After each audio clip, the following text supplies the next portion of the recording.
Yeah, so it was kind of it was a weird experience because I was with LA first. I was with the Dodgers, and I actually got the phone call from LA first saying I had been traded over to the Reds, and the GM called me and said, "Hey, we've traded you for these players.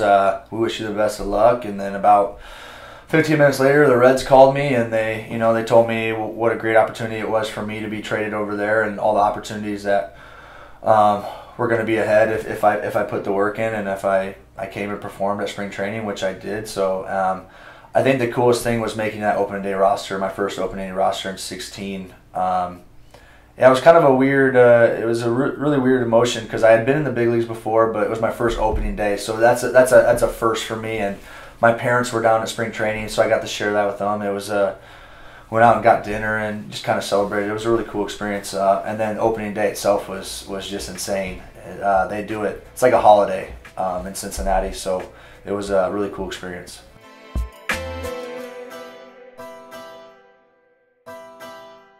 This will probably sound arrogant, but I got there in 16 and I knew I was good enough to play every day, but I just didn't get the opportunity right away.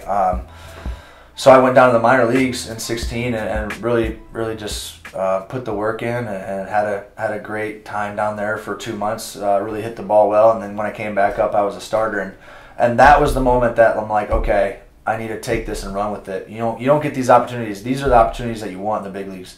Yes, it's great to be there, but my goal was never just to get there. Mine was to be there and stay there. So playing this year, the whole year as a starter, was like, that's a dream come true to me. Not just getting there for me was the goal, but being an everyday guy there was a goal for me. Yeah, it's a lot of games. It's a lot of games. It's an extra month compared to the minor leagues, so it's something different that I had never gone through before. Yeah, there was days in September where I would wake up and I would if I got past the lobby that day before I went to the field, that would be a good day because I was just so exhausted mentally and physically. So I go to the field and I'm like, I need to conserve for the game, and it was a real grind. It was an eye-opening experience, but now that I've gone through it, I've experienced it. I think I know ways to get around it and maybe conserve energy a little better. But yeah, and the thing about the big leagues, there's no days off. Like, the guys there are good, and every day you can't really. There's guys in the minor leagues where you're like, okay, I'm gonna get a hit off this guy. That's just not the truth in the big leagues. Like, you have to mentally be there every day, focused in. So I think it was more the mental grind than the physical grind for me, because I do a pretty good job taking care of my body, but the mental grind of, okay, you can't mentally take this day off, or otherwise you're gonna look stupid on TV in front of millions of people. So I think just that fact alone, experiencing that and going through it, will be beneficial going forward. I'll wake up and I usually have I like going check out new breakfast spots. So I have a favorite in Cincinnati that I usually go to, but every once in a while I'll go. If I have family in town, I'll go to a different one and kind of check it out. But go grab breakfast. They're usually night games unless it's a Sunday or a Saturday. Then you kind of have day games. But usually get to the field around 1 for a 7 o'clock game. So people who think we just show up and play, it's not like that at all. We get there at 1, eat lunch. Usually go to the weight room, do some kind of warming up. I hurt my shoulder this year, so there was a bunch of rehab that I had to sneak in. About 2 to 3, I had to do rehab on my shoulder. A little bit of downtime, go to the cage, hit, and then right after cage work, you go out to the field, take BP for an hour, come in about, this is a home game, come in about 5:15 and eat a little snack, and then relax for 30 minutes, and then it's go time right after it. So yeah, it's people who think we just show up and play. It's not like that at all. We really put the work in every day. So it's 162 days where we're there at usually 1 o'clock for a 7 o'clock game. So it's a job. I mean, it's a dream come true, but it's a job at the end of the day too. Oh man, I mean, the one that I wanted to play in this year that I haven't is Boston. I wanted to play there, so I wanted to play in Fenway. The one I did get to play in there this year was Yankee Stadium, and that was kind of one of those moments that you sit in right field and you hear the Yankees, you know, that accent just wearing you out. And I enjoyed it. I really did. I'm like, okay, this is like that moment. I'm like, okay, all that hard work, this is the moment you just get to enjoy it. So whatever happens in the game, good, bad, and different, this is a moment I'll always remember. So Yankee Stadium was that stadium this year for sure.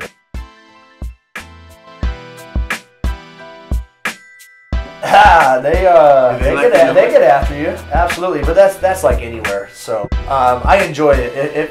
If you let that get to you, then you're so far out of your game anyways that yeah, you're not as mentally strong as you think you are. If that affects you, one fan out of all these fans yelling at you.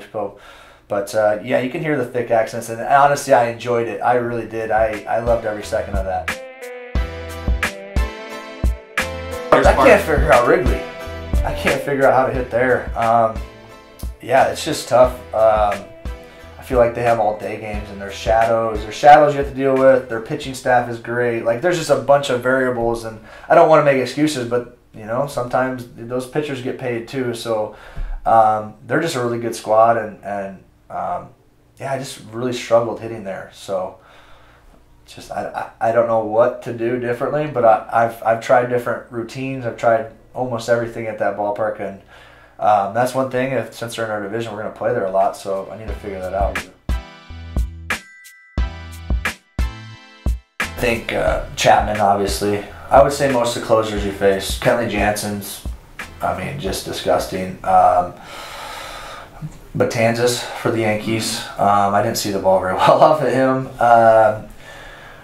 Starter Scherzer. I mean, those big name guys that can do it year in and year out. Those guys. There's a reason that they're there every year, and they put up the stats they do. It's just they hide the ball well. They have some kind of deception, and they just pinpoint, so they know what they're doing with it. And that's when you become scary as a pitcher. Is you got good stuff and you know what you're doing with it. That's when you become really dangerous as a pitcher. So in 2016, I was new. It was kind of like going to a new school. I'd never experienced going to a new school since I spent all my time at Prairie. Yeah, so it was different. It was a different dynamic because all those guys had been there 6-7 years, so they had those solid friendships. So it took me a while to get integrated into the team. So 16 was a little tougher for me. 17 coming and being my second season was a little easier. Yeah, me, Pat Kiblahan, and Stuart Turner were really close, and then. Honestly, the clubhouse was great altogether. So a lot of the teammates, all of us kind of went out together and did a lot of stuff together. So it was we did a lot of losing, but you know, the clubhouse really didn't waver. It was a really cool clubhouse to be a part of. So every year, all of October, I mean, unless we were playing in playoffs, I usually just take it all off. I planned some trips. Last year I went to Australia and Thailand, so I did some big traveling last year. So I plan to travel again for about a month, and then when November comes, I'll be back home and training and getting back after it. And I decided that I'm probably gonna find a job this off season too, to kind of see what my other interests are besides baseball, because I'm not gonna be able to play baseball forever. So I'm trying to find other avenues that I enjoy. So I'll be in search of that as well this off season. So yeah, I'll get back probably mid-November, and it'll be regular off season back home. I've spent, when I was 22, 23, I lived down in Dallas, and I would train year round. I had a bunch of buddies that were still playing ball that I went to college with, and it was a good time. It was a good crew. All of us would go lift in the morning, we'd do baseball activities, and we'd hang out the rest of the afternoon. So those are some fun years. Now that I'm up in the big leagues and a lot of those guys are retired and moving on, it's not really the same kind of group down there. So, but so it's a little different. It's a little different off season this year than it has been. See, that's the whole question. Is I have my associate's degree because I've been kind of slowly working towards that as I've been playing baseball, but. Yeah, I don't really know. I don't know what's out there, so I think I'm going to go work for my dad, who's an engineer. I'm going to go, we'll call it an internship kind of a deal, but I'm going to go see what he does and if I enjoy it, if not, and then maybe next year if I didn't enjoy that, I'll go find something else to do and just kind of be curious about stuff, what I like outside of baseball. Because like I said, you can really only play this for so long, and there's a lot of life after that. So I wanna seek out what I enjoy. They're my biggest support system by far. They see me at the worst, they see me at the best. So they know me better than I do. I feel like sometimes when I call complaining about this, complaining about that, they know what to say. So yeah, I mean they really are my #1 fans, and this journey would be a lot different if I didn't have them behind me, supporting me. I really don't know where I'd be without them. So I can't thank them enough, and I wrote on my patch for one of the appreciation weekends, Mom and Dad, but that, for me, that's not enough. Like, I wish I could do something to really show them that I appreciate it and how much I do. I think they understand, but I wish I could show them somehow. But yeah, it's been I've been very fortunate, for sure, to have a very good family support.